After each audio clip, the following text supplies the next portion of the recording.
నా సోదరి సోదరులరా, కన్నీళ్లతో చెప్పాలి మీకు, ఎందుకంటే ఇది జాగ్రత్త పడాల్సినటువంటి విషయం. ఒకడు సర్వలోకాన్ని సంపాదించుకుని తన ఆత్మను నరకానికి పంపించుకుంటే వానికి ఏం ప్రయోజనం? మనల్ని నరకం నుంచి కాపాడటానికి కదా సిలువలో ప్రాణం పెట్టాడు. మనకు గొప్ప ప్రమాదం ఉంది కనుకనే కదా చిత్రవదను అనుభవించాడు. ఆ ప్రమాదం మనకు లేకపోతే ఆయన ఎందుకు రావాలి? ఎందుకు ఆ విధంగా సిలువలో బలి కావాలి? ఒక్కసారి చూడండి. నీ నిమిత్తం, నా నిమిత్తం, మన కోసం నా ప్రభు పడిన ప్రయాస చూడండి. మనకి గొప్ప ప్రమాదం లేకపోతే ఆయన అంత చిత్రవద ఎందుకు అనుభవించాలి? అంటే ఉంది, డేంజర్ ఉంది. అందుకే మహిమను వదిలిపెట్టి భూమి మీదకి వచ్చి మన పాపాలన్నిటికీ ప్రతిగా తన దేహాన్ని అప్పగించి నాగలి సాళ్లవల్లి మన కోసం దున్నబడ్డాడు.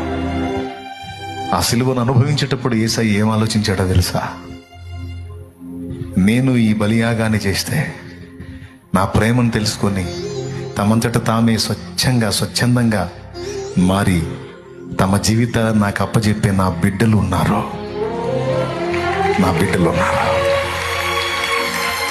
ప్రసవ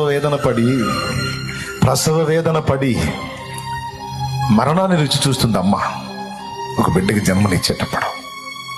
అది ఆ నొప్పి భరించిన అమ్మకే తప్ప పురుషులంగా మనకు తెలియదు. మనల్ని కనేటప్పుడు అమ్మ ఎంత ప్రసవ వేదన అనుభవించిందో. కొంతమంది కనేటప్పుడు ప్రాణాలు కూడా కోల్పోతారు. ఓ రకంగా చెప్పాలంటే నీకు జన్మనివ్వటానికి అమ్మ చావటానికి కూడా సిద్ధపడింది. ఆ మరణపు చేదు అనుభవిస్తుంది. ఆ నొప్పులు పడే టైం గావు కేకలు పెడుతుంది.